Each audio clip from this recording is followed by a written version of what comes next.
Hi, this is Lecture 1 of Introduction to Judaism,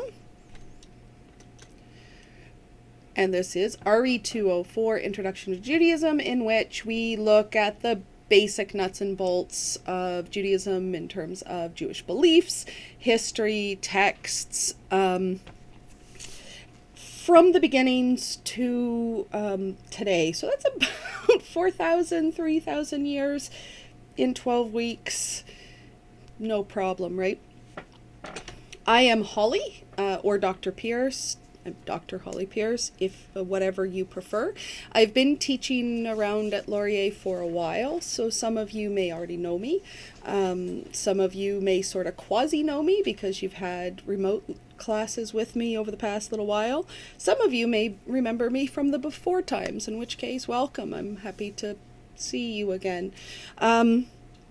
I specialize in Judaism in terms of religious studies. I also do a lot with violence and pacifism. I do a lot with ethics, particularly ethics of eating, and I am particularly interested in the way ethno-religious groups move from place to place and the way that they render their traditions and identity portable in different places. So that's sort of where my expertise is, but my training is in Judaism, both ancient Judaism. I have a master's degree in ancient Jewish literature and a PhD in modern Judaism. Sorry, I also have a scratch in my throat because my throat is not adapting well to being back to lectures after summer. I'm reasonably sure it's not COVID, and I'm happy to report that COVID has not figured out how to transmit via YouTube, so I think we're all good. This course is remote learning this term, so we will not be meeting in person. So I will be posting these videos Tuesdays and Thursdays in time for you to watch them during class time if that's the time that you've set aside. But the lectures are asynchronous. They'll just be on YouTube. So if you can't make it to class time most of the time, then you can watch them at some point. The only synchronous things that you have to show up for this term are the 3 tests, and you can find those dates in the syllabus. So I am Holly or Dr. Pierce, whichever you prefer. I do have office hours for this course, Thursdays at 4, so today at 4 via Zoom. So you can show up and talk about the material, ask me questions, that kind of thing, on Thursdays at 4, but the lectures you have to watch on your own via YouTube. Other meeting times may be available by appointment. My email is right there, hpierce@wlu.ca. I check at least once or twice every day, Monday to Friday, excluding holidays, including Jewish holidays. And I try to respond within 2 business days. I don't check on the weekends, or I don't respond on the weekends usually unless there's something big happening or coming up. I have about 250 students this term, so I'm going to ask you to try to check to make sure your question isn't answered somewhere else in the syllabus or on my learning space or in lecture slides or somewhere before you email me, because my inbox is going to be a bit of a jungle for the next couple of weeks, particularly at the beginning and the ending of the term. But I do try to get back to you within 2 days. If it feels like I maybe just missed your email, then you can absolutely try emailing again. I apologize if that happens, but it does happen sometimes. Don't use the My Learning Space email tool. I know it's easier to do it. Just click on my name and shoot me an email.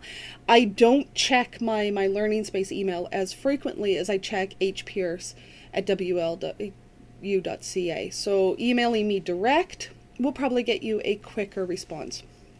And please include RE204 in the subject line, or at least in the email, because I'm teaching this course. I'm also teaching RE202, Legacies of the Bible, and I'm teaching RE366 OC, Religion and Violence Online. So if you tell me which course your question relates to, you'll get a quicker and more accurate response, because it'll be more clear for me which course you're actually asking your question about. So those are the things that I ask you to do for me, and I will try to do my best to help you along. I guess that's our covenant this term. Okay, so this week, week 1, including today, Thursday, and next Tuesday, that'll be our first week of class, September 9th to September 15th. This is an introductory week. It's to introduce you to me and the course, to help you decide whether this course is the right fit for you this term, and also an introduction to the subject, the definitions, possible definitions of Judaism, and some basic nuts and bolts of Judaism, like the texts and some of the conceptual vocabulary we'll be using this term, so we're all on the same page. We need to expand our definition of Judaism. Whatever definition of Judaism you come into the class with, we're going to try to expand that a little. Today's class should be about 50-60 minutes, because you also have like 20 minutes worth of video that I'm going to ask you to watch as well today. So I'm going to try to leave room for that. Obviously, if we were meeting in person, we would just watch those videos in class together. Copyright doesn't allow me to show other people's videos in my video, or to link or to like embed them. So there's links in the slides, and you'll also find links below this video, and I will sort of tell you when to go pause this and then go look at the video. It's the only way I can make sure YouTube doesn't take my videos down. So, for class 1, for today's required reading, you were to read the syllabus, which is available on My Learning Space, and just generally explore My Learning Space and get get an idea of how the course is structured and whether or not this course is suitable for you this term. Your primary text reading, which you'll always have a primary text reading. Judaism is a textual religion, and we'll get to that in a minute. So there's always going to be texts and historical documents that relate to what we're talking about. Your primary text reading for today is to familiarize yourself with the Jewish Bible, and I've basically included a website that helps you see the breakdown and the books of the Jewish Bible. You also have an optional reading, which is an introduction to Judaism, if you feel like you want to sort of get spoilers all at once before we start. It's a good, reliable one. It's the Siegel chapter on Judaism in Oxtoby's textbook, World Religions, Western Traditions, and it's on course reserve. Okay, so what is Judaism? What do you already know about Judaism? Take a moment to think about it. If we were meeting in person, I would ask you, and we'd make a nice big chart on a whiteboard. I can't, because I'm talking to a glass eyeball right now instead of face to face. But think about it. What is Judaism? There are lots of different ways to define Judaism, which may come as a surprise because we're used to oversimplifying things. In academics, though, simplified doesn't help. And we'll see lots of ways this term in which there are forms and trends within Judaism that defy common simplified definitions of Judaism. So Nicholas DeLange, in your textbook Modern Judaism, which you'll need for Unit 3, basically defines Judaism as Judaism is the religion of the Jews, which is nice and broad, but what does that even mean? What comes first? Does Judaism come first, or do the Jews come first? If Judaism is the religion of the Jews, then how did the Jews begin, and what do we think the Jews are without Judaism? So it's a nice broad definition, but perhaps not the most useful one. Now, according to Google, because Google, According to Google, Judaism is the monotheistic religion of the Jews. So that's a little bit more detailed.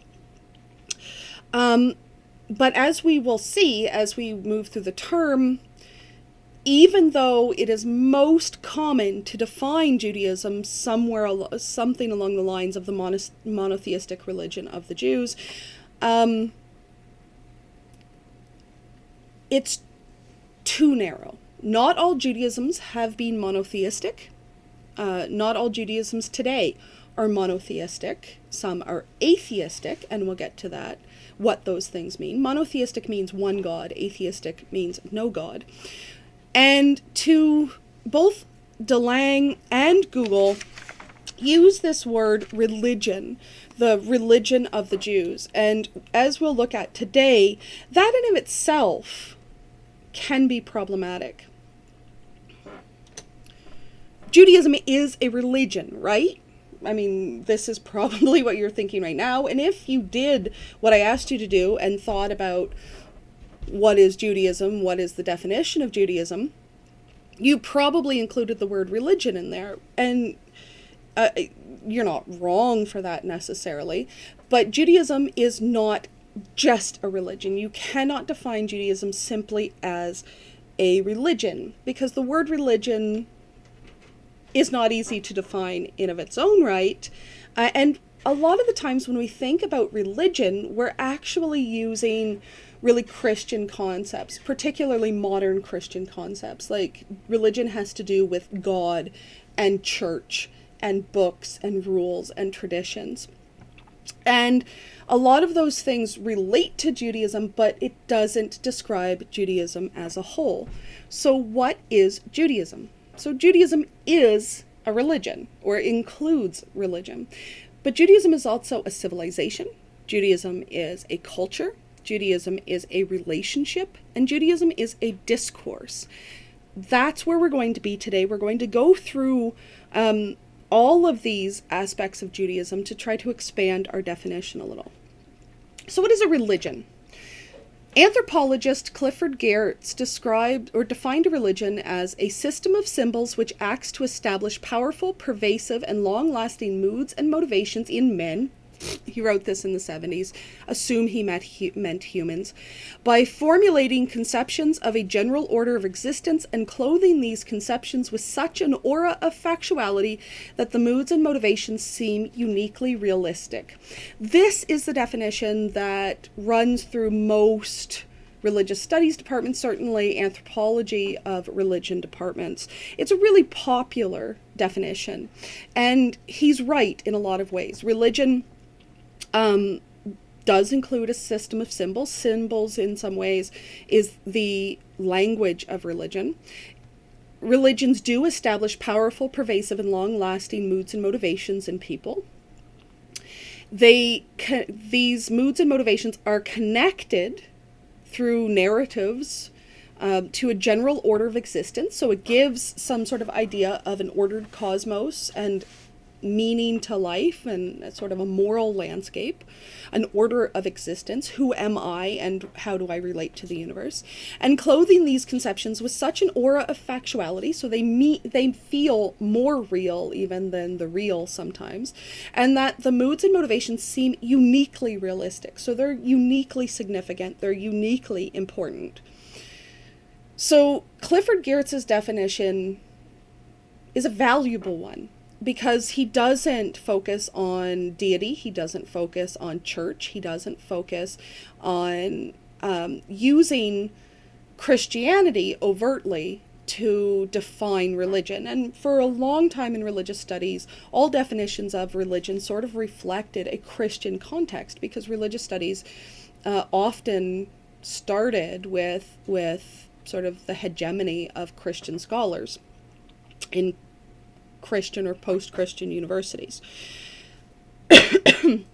Talal Asad, however, who is a really valuable British Muslim anthropologist of religion, I really encourage you to look him up if you're a religious studies major. If you go on to religious studies graduate school, you'll probably encounter Talal Asad. He's sort of a game changer in our field. But anyway, Talal Asad criticized Geertz's definition by saying that even though it doesn't appear that his definition is rooted in Christianity, it reflects a post-Enlightenment, post-Protestant understanding of religion that places religion all as internal states. So my mood, my motivation, my faith, my inner self.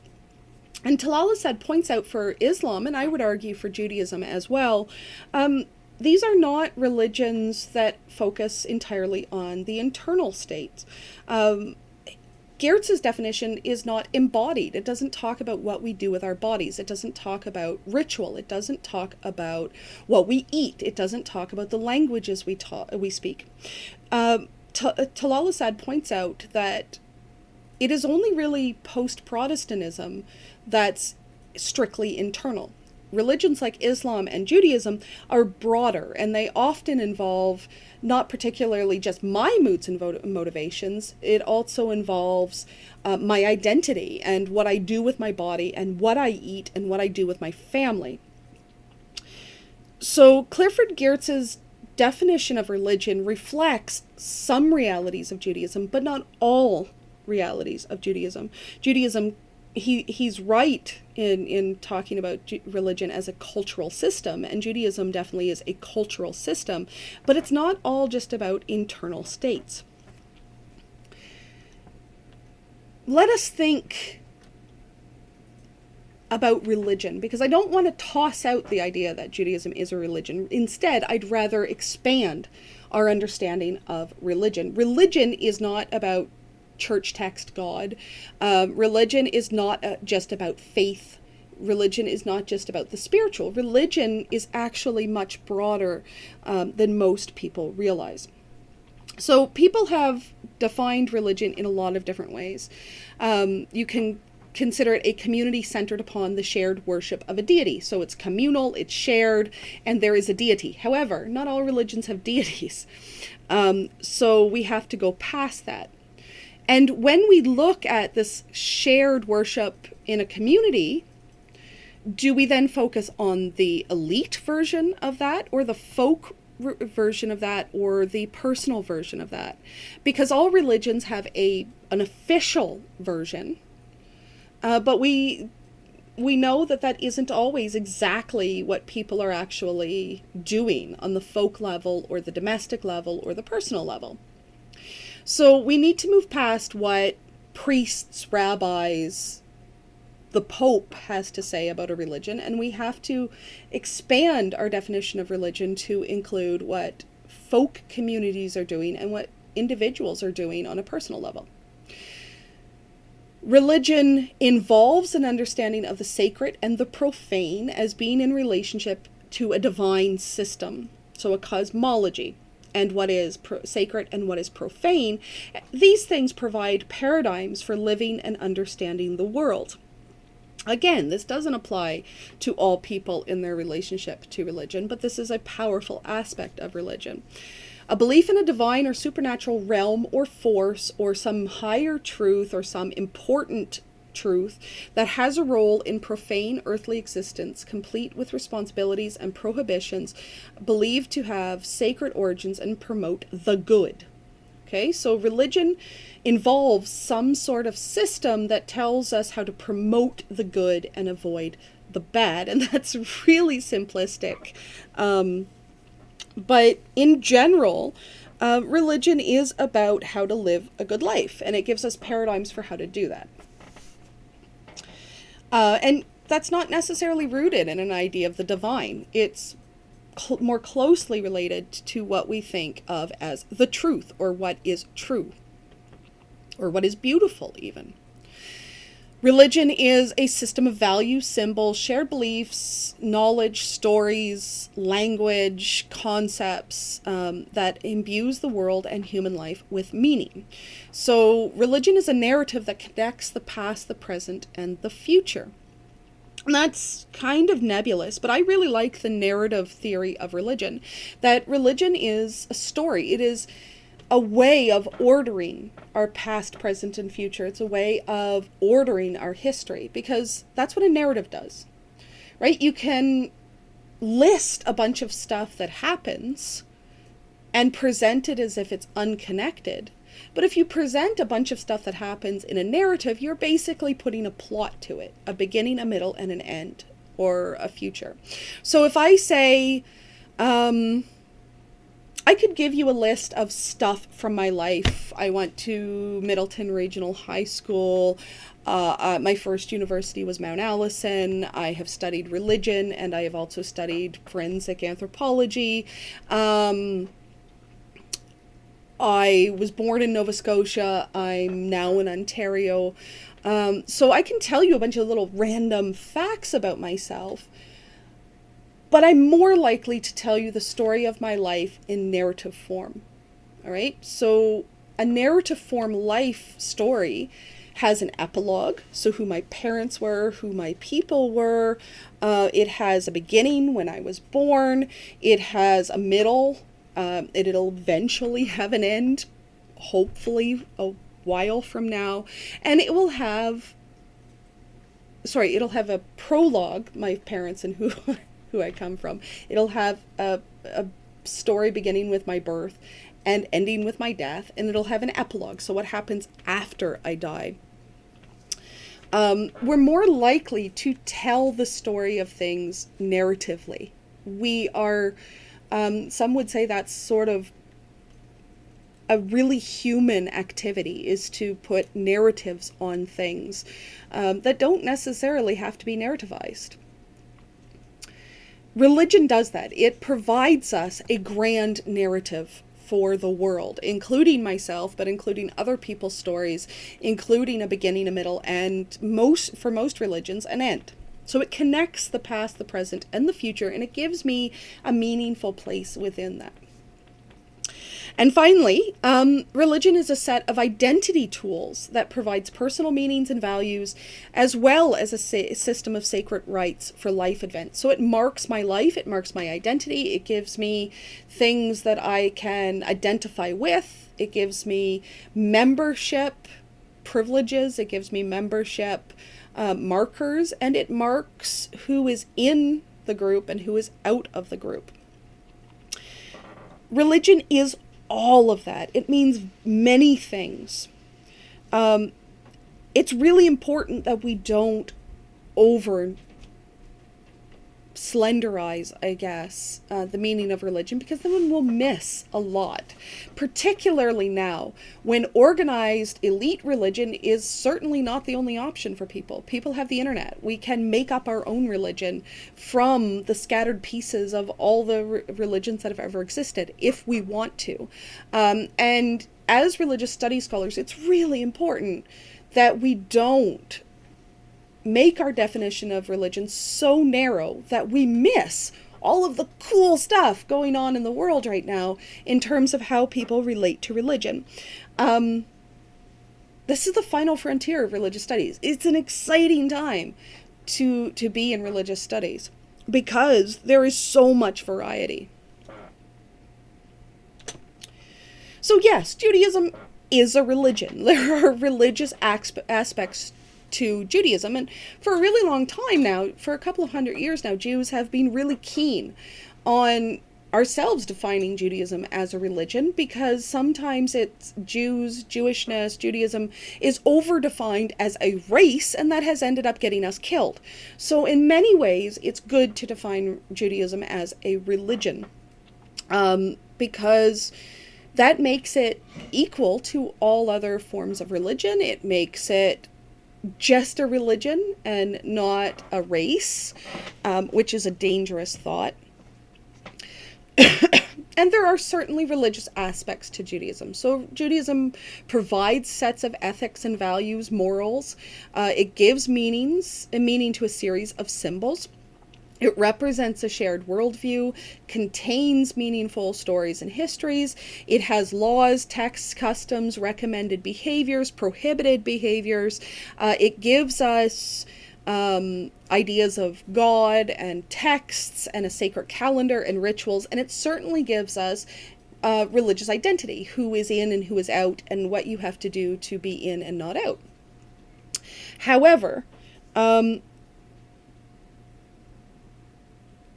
it's much more complicated than that. Defining Judaism purely as a religion is problematic because not all Jews are religious, but they still count as Jews. They're still part of the Jewish story, whether they're religiously Jewish or not.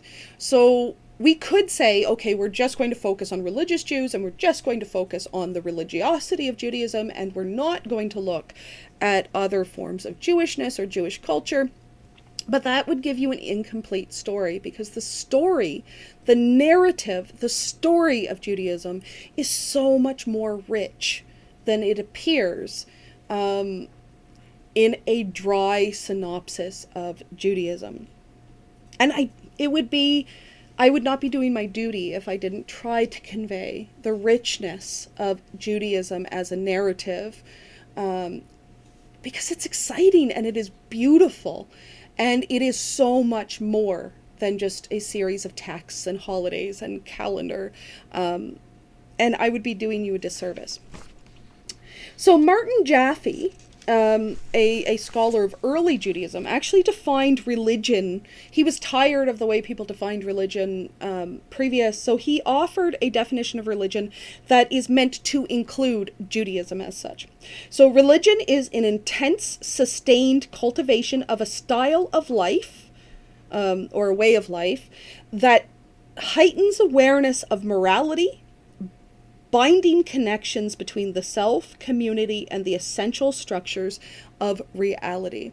One of the possible meanings of the word religion is from the Latin religio, so to bind, the ties that bind. Religion is a way of life that binds us to the divine, or to the world, or to the community, or to others, to past, to tradition, to morality. So Jaffe said that definition of religion was meant to include Judaism, and it does. It's just not the totality. One of the ways in which Judaism is most clearly a religion is that it has texts. It has sacred scriptures.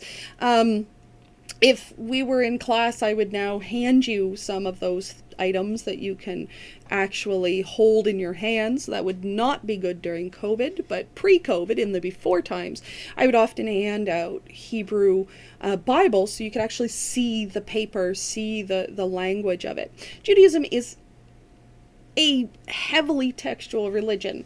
A lot of being a Jew, a lot of being educated as a Jew, a lot of living as a Jew involves the texts. This doesn't mean that Judaism has scriptures, because a lot of religions have scriptures. A textual religion is a religion in which texts are not just central to the history of a people, but they're also central to both the beliefs and the practices and the rituals of a religion. The text is a living character within Judaism. The Bible, particularly Torah, is itself a ritual item within Judaism, and that's one of the things that makes Judaism essentially a textual religion. Texts make Judaism portable. It makes Jewish education central to the portability of Judaism, that is, the educating of children. Becomes a central religious duty and practice in order to maintain future generations. But oftentimes when people talk about Judaism as a textual religion, there's a note of criticism to it, because a lot of the times Judaism has been criticized as a legalistic tradition, which means that Jews are so bound in the law that they forget the ethics and they forget the faith and they forget the joy of being in relationship with God. Texts within Judaism are not static. They contain laws, but it's not a dead legal code. Judaism is not static. Judaism is not legalistic. Judaism is a living tradition in which the text is in conversation constantly with the members of the community. Just because it's written down and published in a book doesn't mean it's dead and lifeless and never changing. The Bible and its role in the community, and its reading and interpretation, changes vividly all the time. So Judaism is a textual religion which often is really all that people see when they think about, is Judaism a religion? Well, yeah, they have a Bible. Like, you can't get much more religious than the Bible. But it is not the entirety of Judaism, because Judaism is also a lived religion. It's also a way of life. It's how people eat. It's how people sleep. It's how people marry and divorce and get buried, and how they have sex, and how they do everything. Like, there was quite famously, a rabbi was quoted as saying, like, there's a Jewish way to tie your shoes. Judaism is built into the way people live. So Judaism is not just official and textual, it's also domestic and deeply personal. It's not just faith, because you can practice Jewish traditions even if you're agnostic or even atheist. And it's maximalist without necessarily being always orthodox. I don't know if those terms make any sense to you yet, but maximalist religions are those that encompass the whole of a person's life, and minimalist are those religions that you can sort of discreetly just practice on holidays and compartmentalize from the rest of your life. Maximalist traditions are usually very orthodox, very traditional. But I want to step away from that for a moment. Judaism is maximalist even for people who aren't necessarily traditional, because it actually colors everything they do in their life, the way they view themselves as they go about their life. So Judaism is inherently maximalist because it is meant to be an identity, a way of life. Even if your way of life is not necessarily exactly the way your grandparents would like you to live as a Jew. And believe me, very few people make their grandparents happy in terms of the way they relate to their Judaism. It seems to be a sport in most families to be off kilter with your grandparents and your relationship to Judaism, as I'm assuming many Baptists and Catholics and Sikhs probably also experience. But there you go. Grandparents. And on the subject of grandparents, Judaism is also minhag. We talk about Judaism as a textual religion, but we forget that not all texts are written down. Minhag, or the customs of the elders, the way the ancestors did it, is a non-textual canon. So there are things that Jews do simply because that's the way their family has always done it, that are not in a text. And it is fluid, it's dynamic, it allows for change, and it allows for people to live maximalist Jewish lives in really unique sorts of ways. So when we talk about Judaism, we're not talking about a single way of living. We're actually talking about millions of ways of living. Like, almost each individual Jewish family has their own form of Judaism because of the miracle of minhag. Minhag is the communication between past generations, present generations, and future generations, and minhag goes at the heart of the ethno-religiosity of Judaism. It's one of the reasons it's not enough to describe Judaism as a religion is because really Judaism gets closer to an ethno-religiosity. What are those words? Ethno and religiosity. Ethno means peoplehood or culture or identity, a peoplehood, and religiosity is sort of the aspects of religion. You have to put those things together and say the ways of a people and their religiosity. Ethno-religious groups are groups that are marked not just by religion, but also by language and national identity and culture and peoplehood. So if you say Irish Catholics and Irish Protestants, you're talking about two different flavors of being. Both are Irish, but they're both different ethno-religiosities. It's not enough to simply say Irish, because not all Irish people are Catholic. And it's not enough to just say Catholics, because Catholics differ the world over. So to say Irish Catholic and Irish Protestant is to refer to ethno-religious groups, and therefore give your language, your analysis, more precision. So if you were to say German Jews versus Israeli Jews versus South African Jews versus Ethiopian Jews versus Brazilian Jews versus Jews in Toronto or in Halifax, then you're getting more into the issue of ethno-religiosity and localism. Which allows us more precision when we're talking about the forms of Judaism that we're witnessing. Don't worry, that was a lot. But minhag is how we explain that. Because not all just about text, it's also what grandma did, and it's also about how grandpa did things. And every time we gain new family members, our minhag evolves and changes. And minhag allows a textual religion to last for 3,000 years and not break. Judaism is flexible. Judaism absorbs new adaptations, new interpretations, new realities, new practices all the time. Judaism survives because it is not brittle. Minhag is sort of the flexibility in Judaism. So it's non-textual text. It's a non-textual canon, and it's important, and it has a valuable vote in tradition. So where do we place minhag when we talk about religion? Minhag is like a text, but it's a way of life. Minhag, then, it bridges us to what I will assert is the best way to consider Judaism, and that is Judaism is a civilization, not simply a religion. So Judaism is history. It's a story of a people.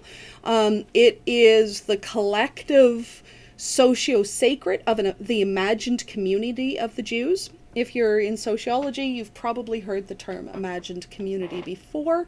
An imagined community is a community that is so big that even though I feel a part of it, I can't possibly know all the members. So when we say imagined, that isn't like making fun of it. It's not saying like you're playing pretend. It's not imaginary the way like mermaids are imaginary. It's imagined because it exists in our head. We have the imagined community of the Jews, of which I feel a part, even though I can't possibly know every Jew in the world. Despite what anti-Semites would have you believe, Jews don't have an annual meeting where we get together and plan the ruination of the world. We don't all know each other. If you have ever met someone from the United States and they find out you're a Jew and they go, oh, do you know so-and-so Jew from Winnipeg? And that's kind of what they're hinting at, this idea that all Jews know each other. We don't. But we have an imagined community in which we are all in conversation with each other in our heads. That's what makes peoplehood. Judaism is the history of that imagined community. Judaism is absolutely material. There's concrete evidence of Jewish life, books and Seder plates and candle holders and wine glasses and clothing and food and buildings and art, lots of art. Judaism is material, and material is sort of the stuff of civilization. Judaism changes and evolves as society changes and evolves. Judaism is still evolving. It's not closed. It's not completed or finished. It's not static because there are texts that are written down. Judaism will continue to evolve as a civilization as long as the Jews survive. Now, I would like you to pause here and go down and watch the video, Judaism as Civilization. I actually was supposed to direct you to watch the Cogito 17-minute video earlier in this lecture, but it doesn't really matter when you watch that one. But you should pause this lecture video now to watch Judaism as a Civilization. It's a 2-minute video that can highlight with visuals this idea of Judaism as a civilization. So part of the materiality of Judaism is, of course, that Judaism is also a culture. The ethno-religious or cultural aspects of Judaism, i.e. the Jewishness, are those parts of Judaism that is carried and created throughout tradition, lived experience, and material. Judaism includes language, folklore, food, non-religious art, literature, music, clothing, architecture, and all of those things. It is incredibly diverse. It includes religious Jews and non-religious Jews and Jews that go back and forth on that question. It is peoplehood and all of the material, visual and audio materials associated with that. Now, a word about whiteness on this. Most of the time in North American pop culture, Judaism and its culture is equated with whiteness. This is absolutely not the case, as we'll see throughout this term. Whiteness is a construct that has often been applied to Jews, and it is certainly, whiteness is a privilege that many, many Jews have, but it is not the entirety of Judaism as a peoplehood. When I talk about Judaism as a peoplehood, I'm not talking about us all having the same race or bloodline or any of the Nazi bullshit. I'm saying as a people, as an imagined community worldwide, we are an incredibly diverse and beautiful people. And we have all types of skin colors and phenotypes within our peoplehood. And actually, one of the things that we have to do as Jews constantly is to check our privilege. If we happen to be white Jews, we have to check our privilege. We have to try to evaluate how well our communities are doing, not only in terms of fighting racism on the grander scale, but also fighting racism within our community and making sure that Jews of color are visible and heard within our communities, and that we keep reminding ourselves and others that white Jewish culture is not the only way to experience Judaism. Okay, so that's a little PSA that I'm tossing in there. Because it's important. It's probably one of the most important things that Judaism as a community faces right now, is this huge racism within our community, and the way that white Jews are listened to more clearly. White Jews are reflected more clearly than Jews of color. And that is one of the places in which our community is failing, I think, to adequately embrace our diverse peoplehood. And it's an area that we have to work on. Okay, so Judaism is a relationship. Judaism is made in relationship. First of all, because it has its origins in a covenant, or an idea of a covenant, a relationship, a reciprocal, covenantal relationship. We'll talk about covenant and what it means more in subsequent weeks, but it's rooted in a reciprocal, covenantal relationship between a community and God. It's also about the relationship within the community, our relationship with our family, with our parents and our children. It's a relationship with ourselves and how we relate to the world, and as well as a relationship with God. So how we perceive ourselves in relationship with others, and we gain our Judaism in relationship. So Judaism is not just a religion, it's also a relationship. And this too gives Judaism a fluidity.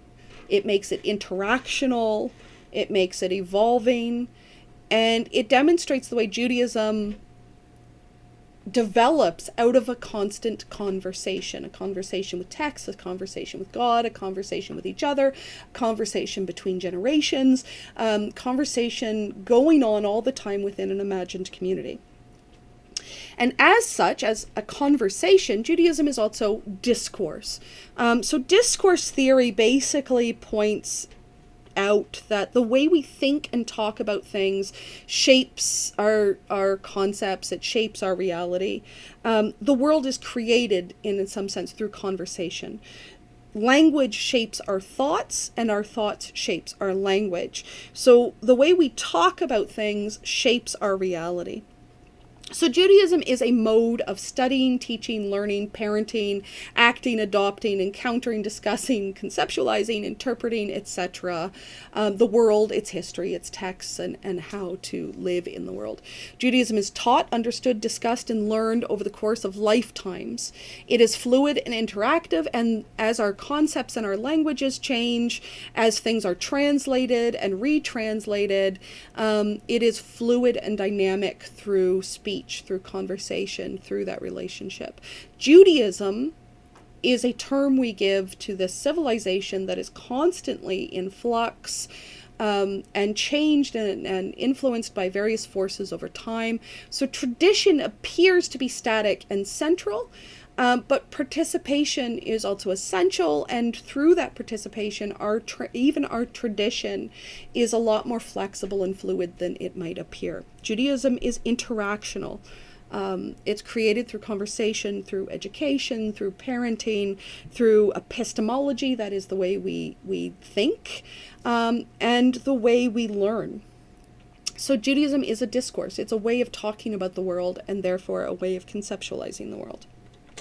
So what is Judaism? It is a religion. It involves the sacred. It has organized elements. It has ideology, values, morals, ethics. It has rituals, and it has a religious way of life that is often connected to texts, to scriptures. Judaism is a civilization, so it's a history, it's a story, it's narrative, it's materials, legal codes, which are inherent to all civilizations. And Judaism is a culture, so it involves tradition, shared customs, ethnos, identity, ways of life. Judaism is a relationship that involves community, family, faith, and is rooted originally in the covenant, which is essentially a relationship. And Judaism is a discourse, so it's philosophy, ethics, values, experiences, worldviews, ways of studying, ways of talking, ways of seeing the world, and ways of interacting. So Judaism is more than a religion. It is, in fact, all of these things. So, actually, let's go back. For our purposes, how do we define Judaism? Judaism is the sacred or significant history slash narrative, ideals, practices, texts, traditions, folkways, concepts, identities, art slash culture, and philosophies of the Jewish people, who are there in turn defined by Judaism as a civilization and its membership, by the way. It is generally characterized by monotheism, reverence for shared central texts, particularly Torah, and a concept of covenant with between community with God and all of Israel. That's a lot. It'll be on a slide in a future class. But there is no way that you can summarize Judaism as Judaism is the religion of the Jewish people, or Judaism is the monotheistic religion of the Jewish people. It's not enough. All right? Like, are you really surprised that Jews can't be summarized in one line? We're complicated, groovy people. We kind of need more than one line. Okay. So, having said all of that, you might be getting the picture now that Judaism is a lot more complicated than popular culture would have you believe. I use the term Judaism, but I really ought to use the term Judaisms with a plural. And believe me, if you do that, let's see here. Yeah. Spell check has a meltdown. It really hates the word Judaisms.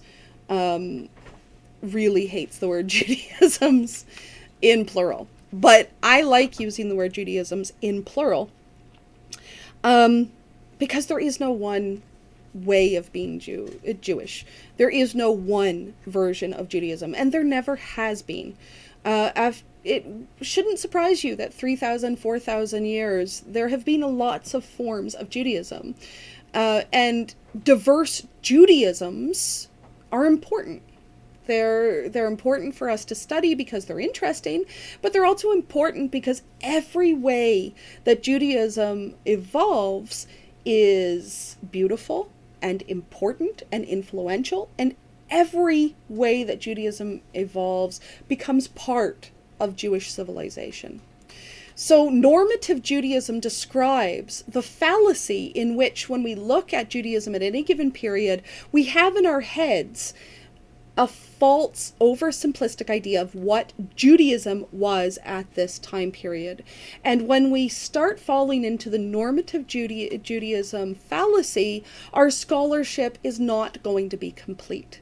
We're going to miss diversity, we're going to misinterpret diversity, and then we'll start feeling like, well, maybe those people weren't really Jews, or maybe we should exclude those people from our study. No. When we get into the idea that there's only one way to be Jewish, we are immediately falling into fallacy. Diverse Judaisms will be one of those things that I want you to develop.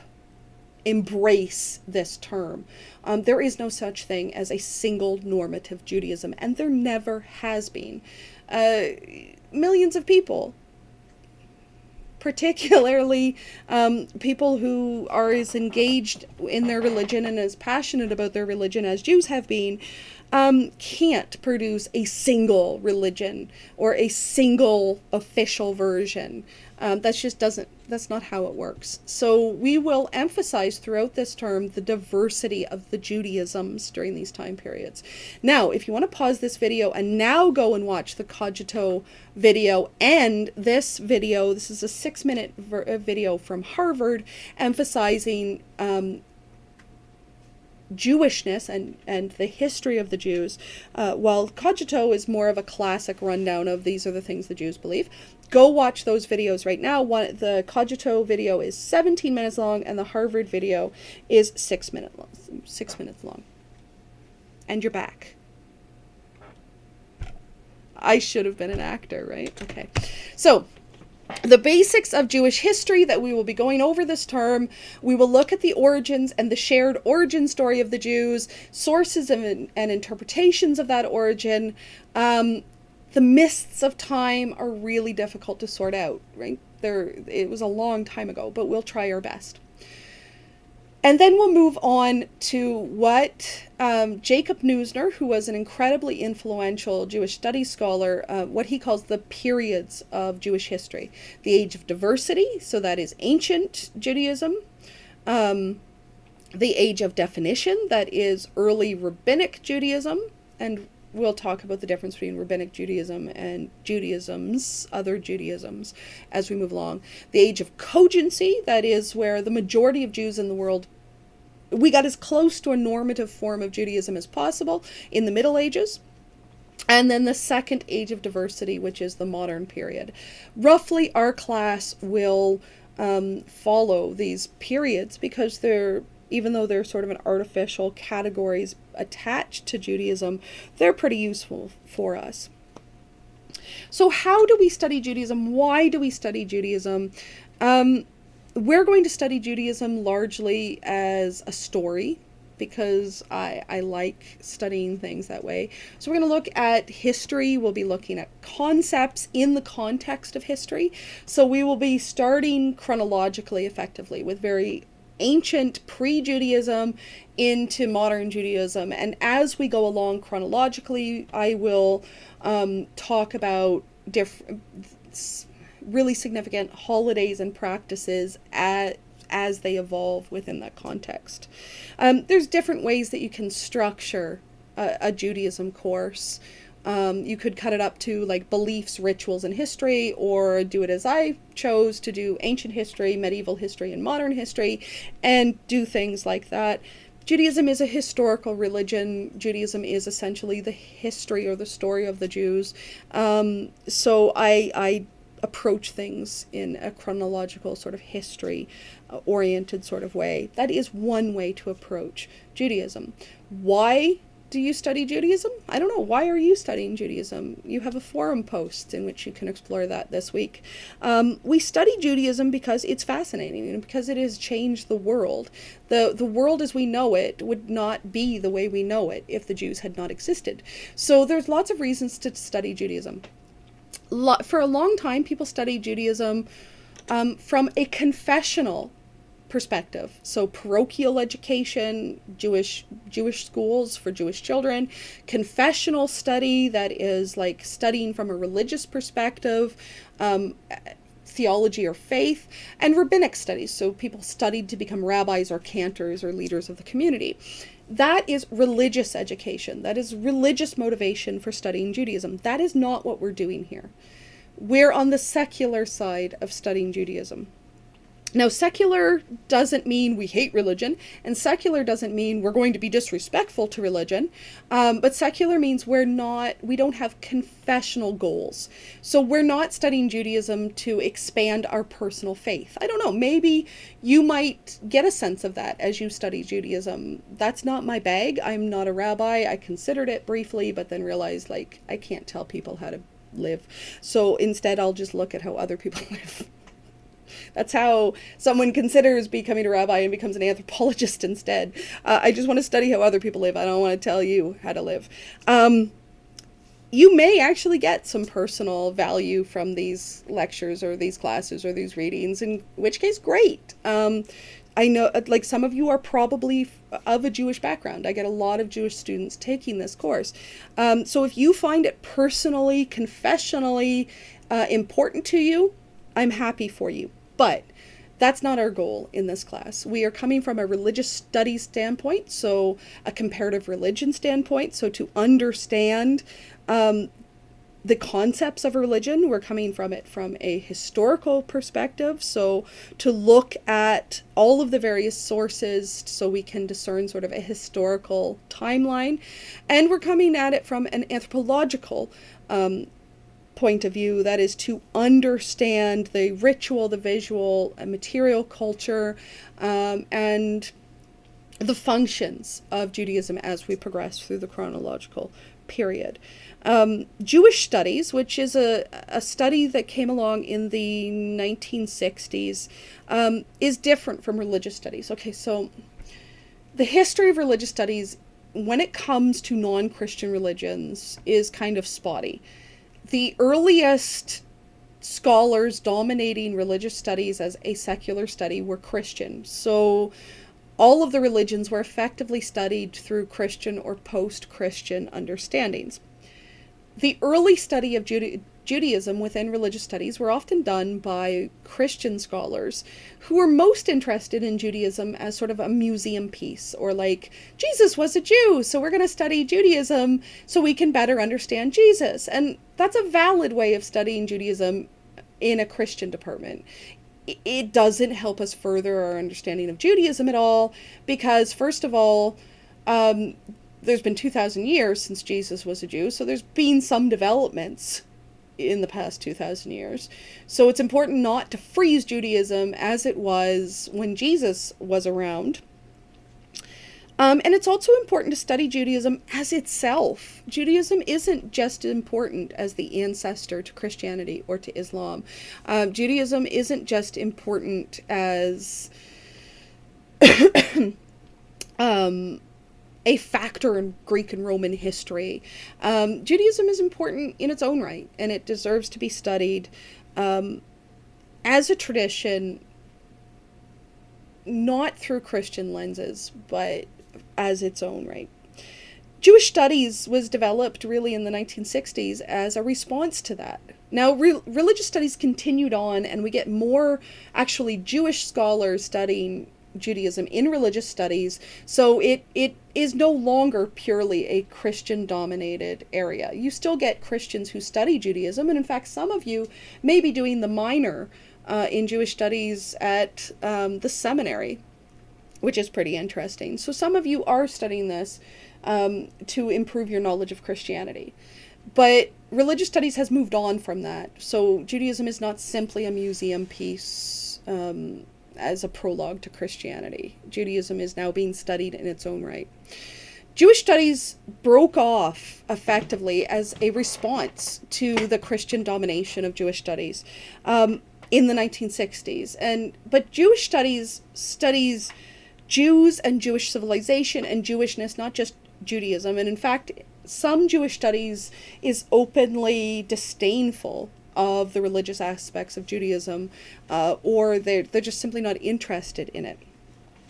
That's not my thing. I'm more of a religious studies than Jewish studies. However, my actual field is Jewish cultural studies, which studies Judaism and Jewish civilization, including power dynamics, things like critical race theory that's been in the news recently, and colonialism and post-colonialism, and how politics and power influence the discourses of religion and Judaism. Anyway, we can study Judaism from a number of different perspectives with different goals in mind. It's a lot. It can be really interdisciplinary. It can include history and literature and archaeology and even medicine and psychology, and there's a lot going on. We will be approaching this historically. We will be looking at the historical developments, and I will include the important elements of Judaism and Jewish practice as we move along. So Unit 1, we're going to be looking at origins, roots, antiquity. Unit 2, I'll be looking at the Middle Ages, pre-modernity. And Unit 3, we'll be doing modernity and post-modernity. So weeks 1, 2 will be intro and ancient stuff, biblical stuff. Week 3 is classical Judaism. That's the time of Jesus, really.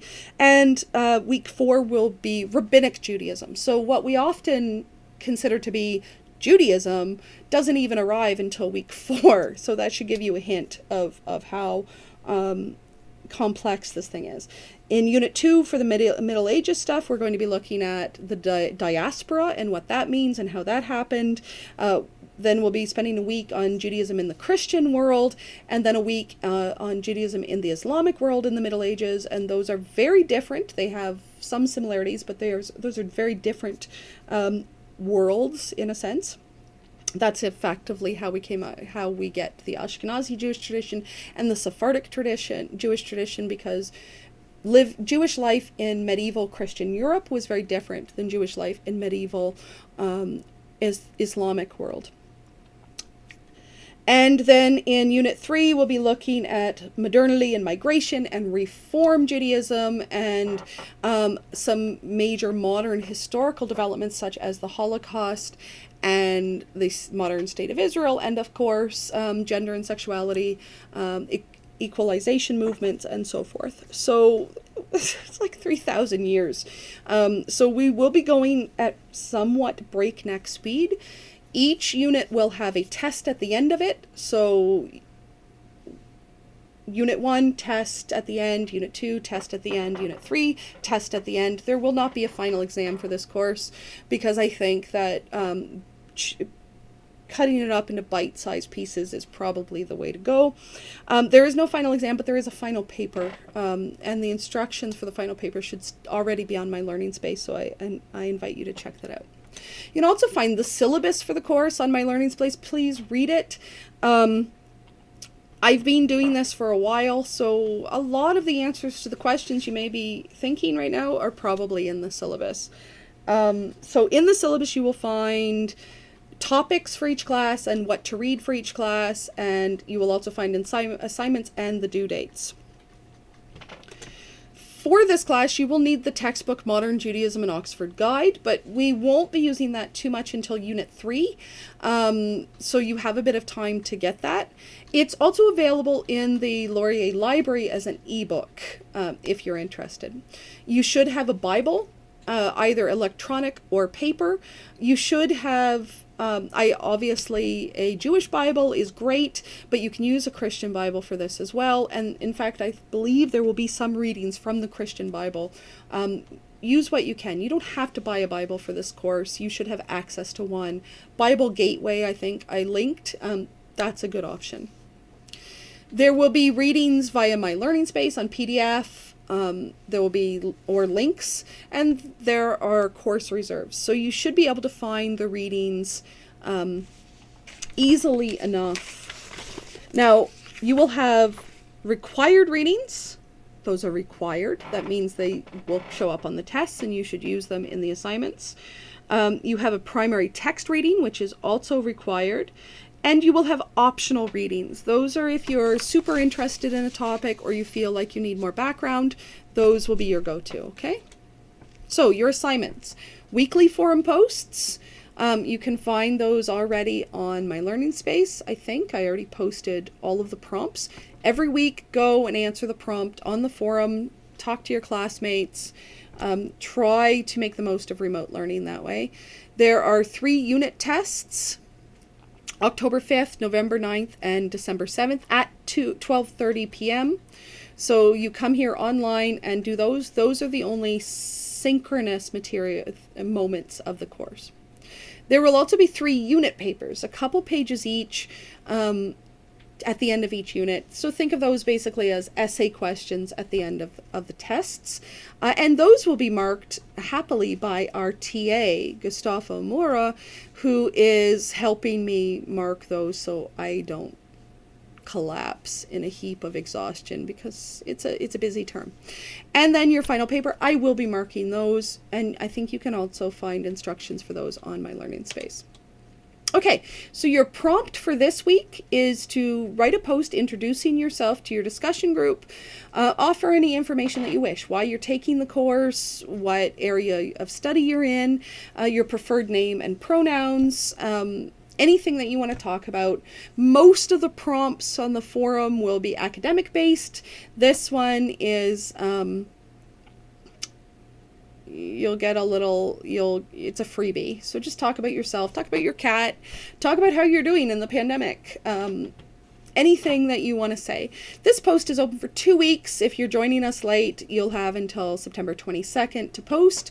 So go ahead and do that. All right. If you have any comments, questions, concerns, you can see me on Thursdays in Zoom at 4, or you can email me at any time. Oh, and by the way, I'm going to ask you to respect my intellectual property by not sharing materials from this course anywhere off of my learning space, as well as perhaps not sharing the links to my videos, because I'm shy. Like, doing these videos makes me feel quite vulnerable, and I love